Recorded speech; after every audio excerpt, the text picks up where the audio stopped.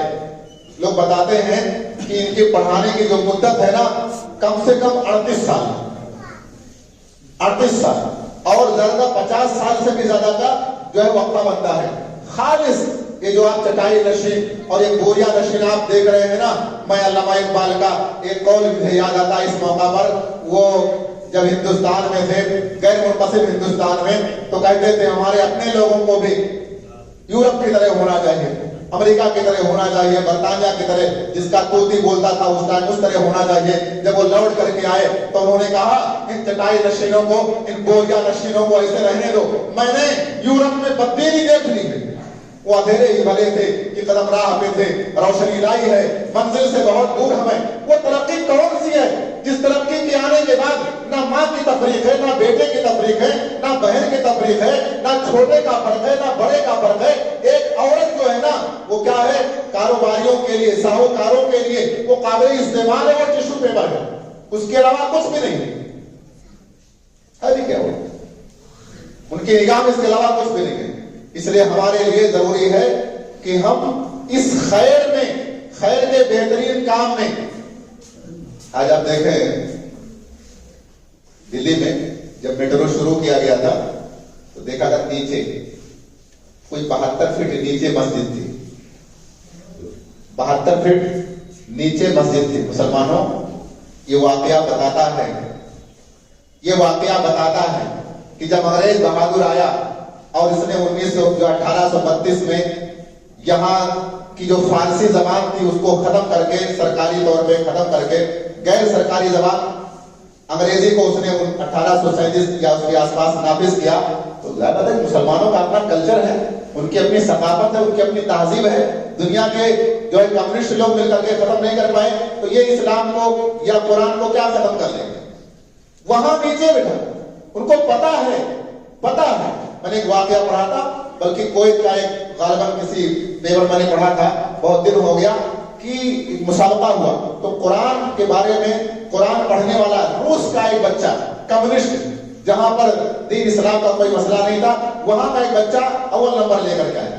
وہاں کا لڑکا, بعد میں پتا چلا اس تفصیل جو معلوم ہوئی اس کا خلاصہ کچھ یہ ہے, اس لڑکے نے کہا کہ یہ قرآن میرے ابا نے مجھے پڑھایا, جبکہ میرے ابا کو میرے دادا نے قرآن پڑھایا تھا. تو اس نے بتایا کہ کیسے پڑھایا تھا. کہا کہ میرے ابا گھر سے جب مجھے لے کر کے نکلتے تھے تو کچھ دور چلنے کے بعد آنکھوں پہ پٹی باندھ دیتے تھے, کچھ اور آدھا پونا گھنٹہ کے آس پاس جب چلتے تھے تو ایسے لگتا تھا کہ ہم لوگ ڈھلان میں جا رہے ہیں نیچے. کچھ دیر چلنے کے بعد ہم لوگ رکتے تھے, ابا میرے آنکھ سے پٹی کھولتے تھے تو وہاں پر قرآن بہت ساری تختیوں پہ لکھا ہوا موجود ہوتا تھا.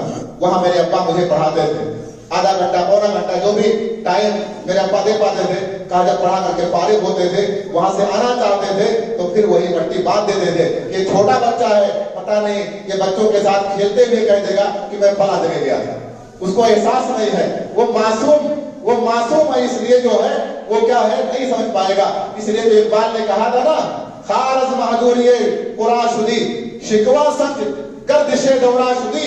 اقبال کہہ رہا ہے, شاعر اقبال, علامہ اقبال کہتے ہیں کہ تم اس لیے بے عزت ہو نا, رسوا ہو اس لیے کہ تم نے قرآن کو چھوڑ رکھا ہے, اور شکوا کر رہے ہو کہ زمانہ تمہارے ساتھ جو ہے اچھا سلوک نہیں کر رہا ہے, زمانہ برا ہے. کون سا زمانہ؟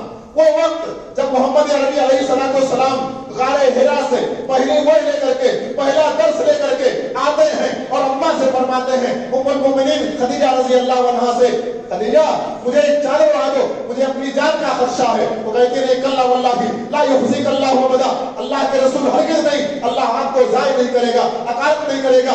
آپ لوگوں کی مدد کرتے ہیں، مہمانوں کی مہمان نوازی کرتے ہیں، آپ پریشانوں کی پریشانی میں کام آتے ہیں، آپ دوسرے لوگوں کی ضرورت مندی میں کام آتے ہیں۔ اور پھر اس کے بعد لے کر کے جاتی ہے ورقہ بن نوفل کے پاس اور کہتی ہیں آپ پوچھئے یہ کیا کہہ رہے ہیں۔ اللہ کے رسول علیہ السلام نے رودات سنائی اور بتایا ایسا ایسا ہوا۔ تو کہتے ہیں یہ تو وہی فرشتہ ہے جو موسیٰ علیہ السلام کے پاس آیا کرتا تھا، کاش میں اس وقت توانا ہوتا، طاقتور ہوتا۔ محمد صلی اللہ علیہ وسلم جب آپ کی قوم آپ کو مکے سے نکال دے گی تو میں آپ کی اس وقت زبردست مدد کرتا۔ اللہ کے رسول نے کہا یہ میری قوم کے لوگ مجھے یہاں سے نکال دیں گے، یہ وہ جگہ جہاں میں نے آنکھیں کھولی ہیں، جہاں میں نے جوانی کے اچھے خاصے اوقات میں نے گزارے ہیں، یہ 40 سال میری مدت گویا کی ہو چکی ہے، یہاں سے مجھے ہٹا دیجیے، نکال دیں گے۔ انہوں نے کہا تھا ہاں تم سے پہلے جو لوگ لے کر کے آئے نا ان کے ساتھ بھی یہی سلوک کیا گیا ہے۔ آپ دیکھیں نا نوح علیہ السلام ایک لمبے زمانے تک اللہ سبحانہ و تعالیٰ کی دعوت دیتے رہے۔ ابراہیم خلیل اللہ کو آپ کیسے بھول سکتے ہیں؟ باپ کہہ رہا ہے ابراہیم یا تو یہ چھوڑ دو ورنہ تم کو پتھر مار کر کے ختم کر دوں گا۔ سگا باپ کہہ رہا، اس کو اپنی عظمت کا کیا خیال، کیا کہنا ابراہیم آپ کی قسمت کے۔ کمال کی بات تو یہ ہے کہ جتنے اس وقت مذاہب دنیا میں موجود ہیں نا، صحیح ہو چاہے غلط ہو، وہ تمام کے تمام لوگ اپنا انتساب ابراہیم کی طرف کرنے میں فخر محسوس کرتے ہیں۔ وَاتَّخَذَ اللَّهُ إِبْرَاهِيمَ خَلِيلًا، اللہ نے ابراہیم علیہ السلام کو خلیل قرار دیا۔ دوسری بات یہ ہے کہ آپ حفاظت کریں، ایمان لانے کے ساتھ آپ قرآن کریم کو پڑھیے، پڑھنا بہت ضروری ہے۔ مسجدوں میں جو میں بات شروع کر رہا تھا کہ نیچے مسجد ملی، وہ ضرورت وہ ہم سے اس بات کا تقاضا کرتی ہے۔ ہمارے اسلاف کے جو آثار ہیں وہ اس بات کا ہم سے تقاضا کرتے ہیں، قرآن و سنت کی دلیلیں ہیں، وہ چاہتی ہیں کہ آپ مسجدوں میں قرآن سیکھنے کا بندوبست کریں، یہاں کے لوگ بھی کھڑے ہو جائیں اللہ کی رضا کے لیے، اللہ کے خوشنودی کے لیے، اور قرآن کریم کے پڑھنے پڑھانے کا اہتمام کیجیے۔ آپ مکتب قائم کیجیے، اگر آپ کے یہاں نہیں ہے تو مکتب قائم کیجیے، اور یاد رکھیے کہ تھوڑی بہت چھوٹی موٹی چیزیں انسانوں کی سوچ اور فکر کا اختلاف رہے گا، لیکن ایک بنیادی چیز کہ آپ مان لیں کہ ہم قرآن اپنے بچوں کو سکھائیں گے۔ آج آپ دیکھیے، طنز نہیں کر رہا ہوں لیکن ہمارے واقعی بھی حقیقت بھی یہی ہے کہ بہت سارے لوگ صحیح سے قرآن پڑھنا نہیں جانتے۔ دیہاتوں میں آپ جائیے، دیہاتوں میں جو بوڑھے ہیں وہ پڑھتے ہیں اذا زلزلت الارض زلزالہا، معنی الٹا جا رہا ہے۔ یہاں زیر اور زبر کا فرق ہو جائے، من الجنت والناس کو اگر آپ من الجنت والناس پڑھ دیں گے تو جنات کی بجائے جنت ہو جائے گا، اس سے آپ پناہ طلبی ہو جائے گی۔ اس لیے تلفظ کے ساتھ ہے نا قرآن کریم کا پڑھنا بہت ہی ضروری ہے۔ بچوں کو آپ پڑھائیے۔ آج ایک بات آپ دیکھیں کہ یہ 10 سال کی جو زندگی ہے نا، یہ گزشتہ 10 سالوں میں، اس میں ٹیکنالوجی کے طور پر اتنا ڈیولپ ہو چکا ہے، اتنا زیادہ کہ ہمارے جو پرکھے 50-60 سال پہلے جن کی وفات ہو چکی ہے، اگر وہ آ جائیں تو پہچان نہیں سکیں گے۔ آج ایپ موجود ہے اور ہر گھر میں یہ موبائل ضرور موجود ہے، یہ گھر میں موبائل موجود ہے۔ اور کمال کی بات تو یہ ہے نا کہ یہ ان لوگوں کی دین ہے جن پر ہم ابھی نمازیں پڑھیں گے، اهدنا الصراط المستقیم صراط الذین انعمت علیہم غیر المغضوب علیہم ولا الضالین۔ اے اللہ ہم کو سیدھے راستے پر چلا، ان لوگوں کا راستہ جن پر آپ نے انعام کیا، ان کا راستہ نہیں جو گمراہ ہیں، ان کا راستہ نہیں جس پر تیرا غضب نازل ہوا۔ یہ غضب نازل ہوا سے مراد یہودی، گمراہوں سے مراد نصرانی ہے۔ 1989 میں کہا تھا یا 1989 میں کہ 10 سال کا عرصہ آتے آتے ہم کوئی ایسا گھر نہیں چھوڑیں گے، مسلمانوں کی عبادت خانوں کو نہیں چھوڑیں گے جہاں میوزک پہنچا کر دم نہ لیں۔ آج موجود ہے کہ نہیں موجود؟ ٹیکنالوجی کے نام پر آج موجود ہے، سب موجود ہے۔ جن گھروں سے قرآن کریم کے پڑھنے کی آواز آنی چاہیے، نوجوانوں آپ سے کہنا چاہوں گا، آپ اسلامی تاریخ آپ دیکھیں تو تاریخ ابن زیاد سے لے کر کے اور محمد بن قاسم رحمہ اللہ تک، تو ظاہر سی بات ہے کہ جنہوں نے کمان سنوارا تھا نا،